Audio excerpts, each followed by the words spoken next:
بسم الله الرحمن الرحیم. بارک الله فیکم برادر عزیزم. این منهج خیلی خطرناک است. این سخن خیلی خطرناک است که با همین راه‌ها، با همین یعنی سخن‌های باطل، نقشه‌های باطل، برنامه‌های باطل پیشرفتی حق را میخوان بعضی‌ها پیشگیری کنند. اگر صحابه‌ان رضی الله عنهم حق نمی گفتند، به خاطر همین حق اذیت کشیده، خونشون ریزونیده، ضربه و لط و کوب شده، بی خونه و بی در و بی جا مونده، همین حق نمی گفتند، پس چگونه حق به ما میرسید؟ گفتن حق همیشه سخت است، همیشه وزنین است، همیشه مشکل است. اگر ما بگوییم که نه آدم باید زیرک باشد حق نگوید، حق نگفتن این زیرکی نیست، این احمقی است. حق نگفتن این زیرکی نیست، این عین جهالت است و عین نادانی بی عقلی است. برای همین است که ما میگوییم علم آموز، به علم عمل کن و دعوت کن و صبر کن. صبر به خاطر چی آمده است؟ صبر به خاطر این آمده است که وقتی که تو دعوت میکنی به حقیقت میرسانی، حتما مردم ضد تو میشن. چگونه که قوم نوح ضد نوح، قوم ابراهیم ضد ابراهیم، قوم موسی ضد موسی و همه قوم پیامبران ضدشون برآمدند و قوم پیامبر صلی الله علیه و سلم قریش ضد پیامبر صلی الله علیه و سلم برآمدند. مگر ما پیامبر را زیرک نیست میگوییم؟ مگر صحابگان را زیرک نبودن میگوییم؟ برای اینکه اونها اذیت کشی خودشون، اذیت کشی اهل و اولشون را دیده و دانسته باز حق را گفت؟ نه، زیرکی حقیقی همین است که رضاگی الله را در این دنیا به دست بیاورید. اگرچه به شما وزنی نفتد، اگرچه شما شکنجه بینید، اگرچه اهل خانواده شما شکنجه بینند، هم شما باید حق را بگویید، توحید رسانید. زیرا که من شما ایمان داریم که حیات حقیقی ما در آخرت است. این دنیا برای ما یک سجن است، مثل یک حبسخانه است. صحابگان رضی الله عنهم حق میگفتند، کشته میشدند. حضرت بلال رضی الله عنه احد میگفتند، حتی ابو جهل گفت همون احد الاحد نگو، من توی ضربه نمیزنم، توی اذیت نمیتیم. بلال رضی الله عنه احد گفتند میگفتند، با بالای سینه شون یک خرسنگ بزرگ رو موندن، قریب بود که بکشن. حضرت ابوبکر صدیق خلاص کرد. پیامبر صلی الله علیه و سلم میدونستند که قریشی ها از دین پیامبر صلی الله علیه و سلم ناراضی است. با وجود این برآمدن در نزد مشرکین، در بین مشرکین، در پیش خانه کعبه نماز خواندند که پیامبر را اذیت دادند. به بالای سرشون شکمی شتوری که یعنی شکم شتور چقدر بزرگ است، در درونش افلاسی وجود دارد، تقریبا 50 کیلو 100 کیلو است. به بالای سر حضرت محمد صلی الله علیه و سلم امام الموحدین نبی الرحمه گذاشت.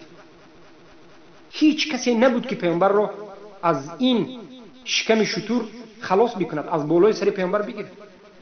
دختران پیامبر صلی الله علیه و سلم رفتند، حضرت ابوبکر رفتند و گرفت. مقصد از این آوردن حجت همین است که در همه وقت گفتن حق به شما یک وزنینی میآورد. اگر من شما انتظار باشیم که یک روز آرامی میشد، یک روز من شما رو دستمون رو قپیده به بالای منبر میبرارند و میگویند که ابو محمد مدنی بگو هر چیزی که میخوای بگو، من در همان روز حق میگویم بگوید، اون روز خیلی یعنی اومدنش مشکل است. این خیلی حالت نمیشه. این خیلی حالت شدنش ان شاء الله ممکن باشد هم یک دولت مسلمانی 100% خیلی مشکل است. اگر من شما همه خاموش تا امروز استیم، هیچ وقت این حالت هم نمیگویم. بارک الله فیک. ما باید بگوییم، حق بگوییم، برسونیم، اما البته به حکمت، البته به آداب و اخلاق، البته ضرر و فایده رو دیده.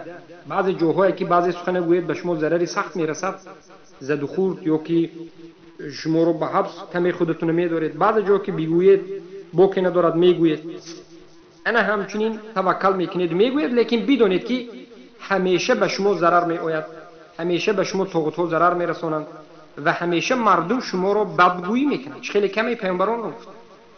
برای پیامبر صلی الله علیه و سلم رو الله گفت که فاصبر کما صبر اولو العزم من الرسل.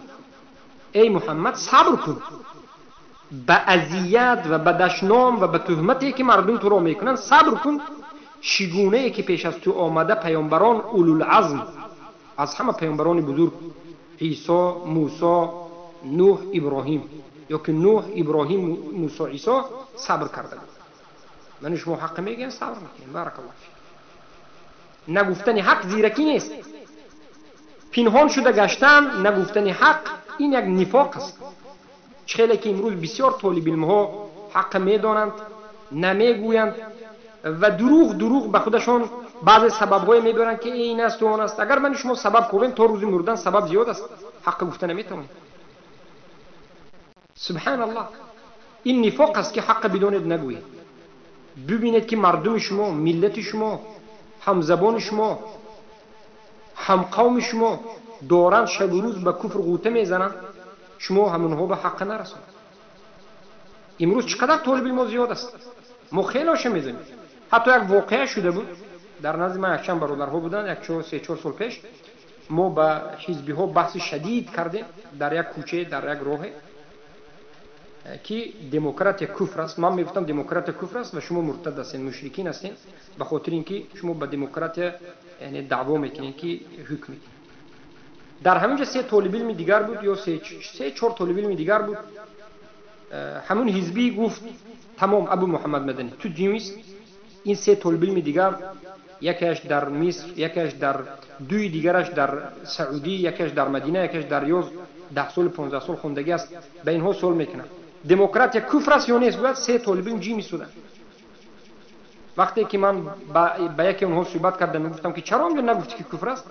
میگوید که یعنی من باب امنیت، من باب این، حالان که یگان دخل ندارد. این ضعیفی ایمان است و این حتی سبحان الله خیلی خطری بزرگ دارد. ما از همین جهت میگیم که طالب علم هایی که اگر حق بدانند و خاموش هستند خطری بزرگ دارد. کتمان الحق، من علم ان علم ثم كتمه الجم يوم القيامه بالجم من النار.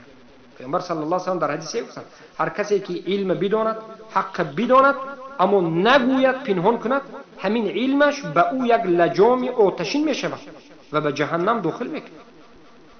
برادران عزیز، علم این فقط نجات گفته نمی شود. علم این جهنم به جهنم هم میبرد. این قرآن یک قسم مردم را هدایت میکند و یک قسم مردم را گمراه میکند. کسانی که علم خواندند و رسانیدند و عمل کردند، البته بشارت برای اینهاست، جنت برای اینهاست، رضایی الله برای اینهاست.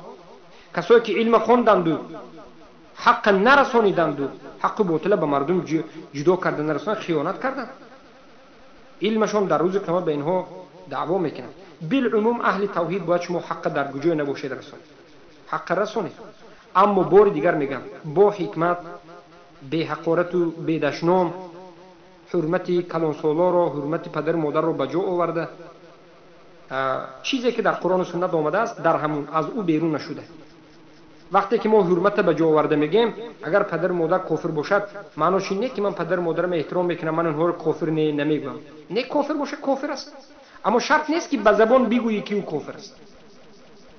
اعتقاد بکن که کافر است. یعنی آهسته به سوی توحید دعوت بکنید، کوشش بکنید. دعوت این وظیفه همه است، دعوت وظیفه من و شما و همه است.